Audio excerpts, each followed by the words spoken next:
you. Senator Roberts. Thank you, Chair. Thank you for appearing today, Dr Kennedy, again. My questions are to do with immigration numbers. Now, I want to know whether or not Treasury got it wrong or the government is not telling us the truth. Basically, I'm not going to ask you to decide. I just want to...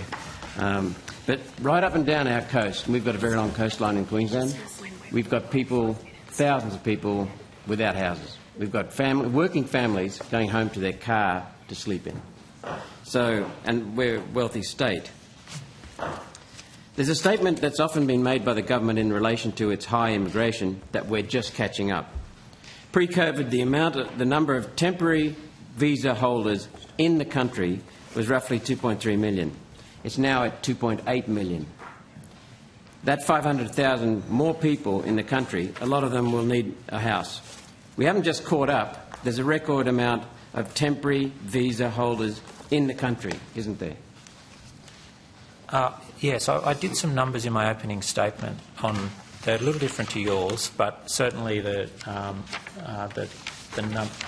current number was similar. I think the earlier number that you cited was a bit lower. I'll find it in a moment. But it has been the case that Treasury significantly underestimated the recovery in temporary visa holders. I pointed that out in my opening statement.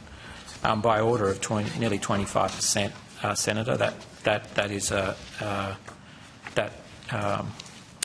is frankly poor performance on our behalf. We simply underestimated how much students would flow back, and students were the most significant part of that increase, would flow back into our universities, incredibly, and higher education sector more broadly. I just want to add, incredibly important sector, generating, I possibly won't have the number quite right, but over $8 billion, I think, from memory and export services.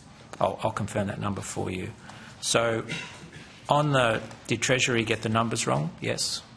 Temporary migration recovered from the pandemic much more rapidly than we anticipated. It was predominantly driven by students. And the other thing that's happened, Senator, is they came, in a sense, for the first year of their course, and now will stay for 3 years. So normally we have a pattern of, if you like, the first year's coming, the fourth year leaving. We haven't got that at the moment because they left during COVID. So we've got this quite substantial inflow, and overall the numbers, as you described, have comfortably recovered the levels that we were at pre-pandemic. And exceeded. Oh. I'm sorry, I'll have to share the call.